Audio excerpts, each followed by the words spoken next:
ప్రారంభం. నా ప్రియమైన హిందూ సోదరులారా, మీరెందుకు పీర్ల పండుగ చేస్తున్నారు? ఒక్కసారి మీరు ఆలోచించండి. ఈ పీర్ల పండగ యొక్క వెనక ఉన్న అస్సలు యొక్క చరిత్ర ఏమిటి? అసలు ఇమాం హసన్ హుసేన్ ఎవరు? ఫాతిమా ఎవరు? అలీ ఎవరు? ప్రవక్త ముహమ్మద్ సల్లల్లాహు అలైహి వసల్లం వారు ఎవరు? ఎప్పుడైనా మీరు ఆలోచించారా? వారి చరిత్ర గురించి మీరు ఎప్పుడైనా సరే పరిశీలన చేశారా? చదివారా?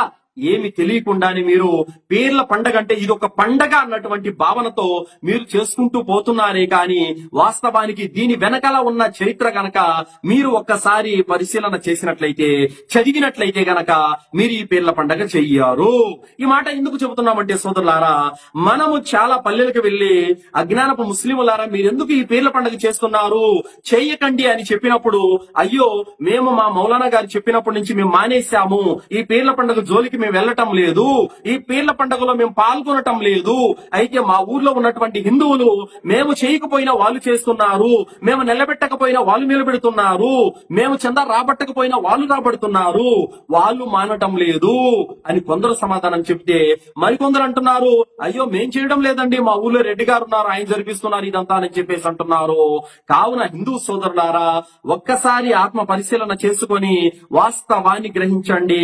అసలు పీర్ల పండగ వెనక ఉన్నటువంటి వాస్తవం, మొహర్రం 10వ తేదీన కర్బలా మైదానంలో ఏమి జరిగిందో మీకు గనక వాస్తవం తెలియాలంటే ఈ వీడియో కింద నేను ఇమాం హసన్ హుసేన్ రదియల్లాహు అన్హుల యొక్క చరిత్ర, కర్బలా మైదానంలో జరిగినటువంటి చరిత్ర గురించి మీకు పూర్తి సమాచారం ఈ వీడియోలో ఉంది, మీరు తప్పనిసరిగా చూడండి.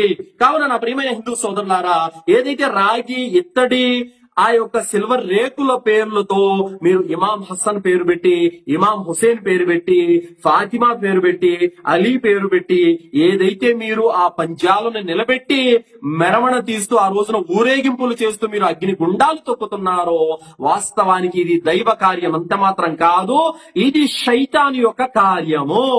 వాస్తవానికి మొహర్రం 10వ తేదీన కర్బలా మైదానంలో ఇమాం హుసేన్ రదియల్లాహు అన్హు వారి యొక్క మరణం ఎంత భయానకంగా జరిగిందో, ఎంత భయంకరంగా జరిగిందో మీకే గనక తెలిస్తే మీరు బాధపడతారు, మీరు ఈ సంబరాలు జరుపుకోరు.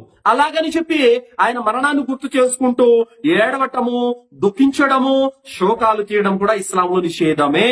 కావున నా ప్రియమైన హిందూ సోదరులారా, మీకు సంబంధం లేనటువంటి దాన్ని మీరెందుకు చేస్తున్నారు? ఖురాన్ హదీసు జ్ఞానం లేని, ఖురాన్ హదీసుల పట్ల అవగాహన లేని మూర్ఖత్వపు ముస్లిములు చాలా మంది ఈ పీర్ల పండుగను చేస్తూ ఉంటారు. వారికి ఇస్లాం ధర్మ అవగాహన లేని కారణం చేత అలాంటి పనులు చేస్తున్నారు. మరి మీరెందుకు చేస్తున్నారు? మీకు సంబంధం లేదు కదా ఇది. కావున సోదరులారా, ఈ పీర్ల పండగ వెనక ఉన్నటువంటి వాస్తవాన్ని మీరు గ్రహించాలి. వాస్తవానికి ఇమాం హసన్ హుసేన్ వీళ్ళు మనలాంటి సాధారణ మానవులే, దైవాలు ఎంత మాత్రం కూడా కారు. ఈ వాస్తవాన్ని మీరు గ్రహించండి. ప్రవక్త ముహమ్మద్ రసూలుల్లాహ్ సల్లల్లాహు అలైహి వసల్లం వారు ప్రియ పుత్రిక అయినటువంటి ఫాతిమా రదియల్లాహు అన్హా మరియు అలీ రదియల్లాహు అన్హు వారికి పుట్టినటువంటి సంతానమే ఇమాం హసన్ హుసేన్ రదియల్లాహు అన్హు వారు. వీళ్ళు ధర్మ పోరాటంలో వీళ్ళు షహీద్ అంటే వీరమరణం అయిపోయారు. అంతేకాని వీరు దైవాలు ఎంత మాత్రం కాదు. వీళ్ళని, మనల్ని, ఈ భూమి ఆకాశాలని, ఈ సమస్తాన్ని పుట్టించినటువంటి అండపిండ బ్రహ్మాండాన్ని సృష్టించిన దేవుడు ఒకడున్నాడు, ఆయనే అల్లాహ్. ఆయన ఈ భూమండలం మీద లేడు. ఆయన జ్ఞానపరంగా ఈ విశ్వమంతా కూడా ఆవరించి ఉన్నాడు. కానీ అస్తిత్వ ప్రకారం ఆయన 7 ఆకాశాల పైన ఉన్నాడు.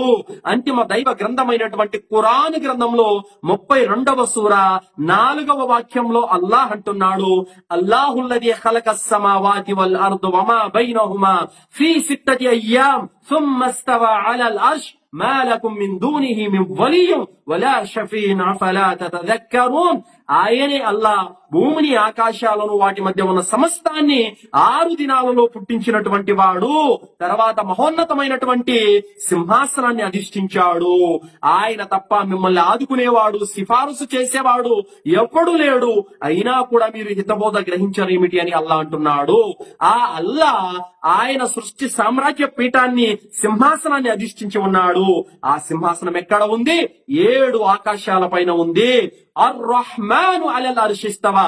సృష్టి సామ్రాజ్య పీఠమైన సింహాసనాన్ని ఆ కరుణామయుడు అధిష్ఠించి ఉన్నాడని ఖురాన్ గ్రంథం అంటుంది. కావున మన చేతులతో మనం తయారు చేసే ఇత్తడి రేకుల్లో దేవుడు లేడు, సిల్వర్ రేకుల్లో దేవుడు లేడు. కావున మనము మన చేతులతో మనం తయారు చేసుకున్న వస్తువులు దేవుడు లేడు.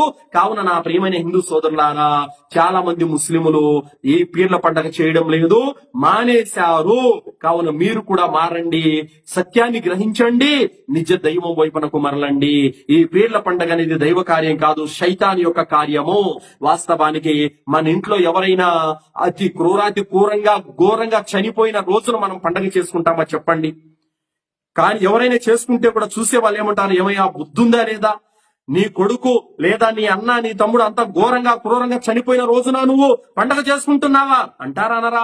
మరి మొహర్రం 10వ తేదీన కర్బలా మైదానంలో ఇమాం హుస్సేన్ రదియల్లాహు అన్హు వారి యొక్క మరణం కూడా చాలా ఘోరంగా జరిగింది, అతి కిరాతకంగా జరిగింది. ఆయన యొక్క ముండాన్ని వేరు చేసి ఆ తలకు కట్టెను చెక్కి వాళ్ళు సంబరాలు చేసుకున్నారు. మరి హుస్సేన్ రదియల్లాహు అన్హు యొక్క శత్రువులు పండగ చేసుకున్నారు. ఈ రోజు ఆయన మరణం జరిగిన రోజున మొహర్రం 10వ తేదీన మీరు కూడా సంబరాలు చేసుకుంటున్నారంటే ఇంకా ఇమాం హుస్సేన్ శత్రువులకి మీకు తేడా ఏముంది? ఒక్కసారి ఆలోచించండి. కావున ఏదో ముస్లింలు, కొంతమంది ధర్మజ్ఞానం లేని ముస్లింలు చేస్తున్నారు, మేము కూడా చేస్తున్నాం అన్నటువంటి ఒక అడుగుచాటలో మీరు నడుస్తున్నారే గాని వాస్తవానికి ఇమాం హసన్ హుస్సేన్ వాళ్ళు మనుషులు, దైవాలు కారు. వాళ్ళ పేర్లతో మీరు గుండెమేటలు కొట్టినా, మీరు ఆ పంజాలు నిలబెట్టడానికి లక్షలు ఖర్చు పెట్టినా, డీజేలను పిలిపించడానికి మీరు లక్షలు ఖర్చు పెట్టినా, అలాగే మీరు ఆ గుండం తొక్కడానికి అనేక రకరకాల కార్యాలు నిర్వహించడానికి చందాల రూపంలో మీరు లక్షలు ఖర్చు పెట్టినా కూడా మీకు ఒక్క రూపాయి ఎంత పుణ్యం కూడా మీకు రాదు. దాని ద్వారా మీకు పాపమే వస్తుంది. ఎందుకంటే ఇమాం హసన్ హుస్సేన్ ఎప్పుడు కూడా మా పేర్లతో పంజాలను నిలబెట్టి ఊరేగింపు చెయ్యండి అని ఎప్పుడు కూడా చెప్పలేదు. కావున చరిత్రలో ఈ పీర్ల పండగ అనే దానికి, ఈ పీర్ల పండగ నిర్వహించాలనే దానికి ఎలాంటి ఆధారము లేదు, ఎలాంటి గ్రంథాల నుండి నిరూపణ కూడా లేదు. ఒక ఊహలతోటి ఎవరో జ్ఞానం లేని పెద్దవాళ్ళు చేశారని దాన్ని చేసుకుంటూ రావడము ఇది వృధా కార్యము. మీరు ఖర్చు పెట్టే డబ్బులంతా కూడా బూడిదలో పోసిన పన్నీరు లాంటి తప్ప ఎలాంటి లాభం లేదు.